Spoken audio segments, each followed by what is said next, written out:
سہانی گھڑی آ گئی جب نور محمد صلی اللہ علیہ وآلہ وسلم سید آمنہ کی گود میں آیا تو اس شب اللہ تعالیٰ نے حوض کوثر کے کنارے مہکتی کستوری کے 70,000 درخت لگائے جن کے پھل اہل جنت کے لیے بخور کا کام دیں گے۔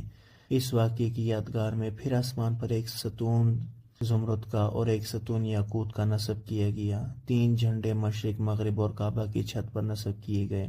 اس رات شیاطین کو مقید کیا گیا، یعنی کہ ان کو قید کر دیا گیا۔ کاہنوں کی خبریں بند ہو گئیں، سارے جہاں کے بت سر بسجود ہو گئے۔ اس رات بادشاہوں کے تخت الٹ گئے۔ ایوان کسریٰ میں زلزلہ برپا ہوا جس سے اس کے 14 کنگرے گر گئے۔ جو بزبان اشارہ یہ کہہ رہے تھے کہ بادشاہ وقت کی 14 پشت تک سلطنت رہے گی، اور اس بات کا اعلان کر رہے تھے کہ اب ظلم بربریت کا دور ختم ہو جائے گا۔ غرض کے تاجدار کائنات پر نور صلی اللہ علیہ وآلہ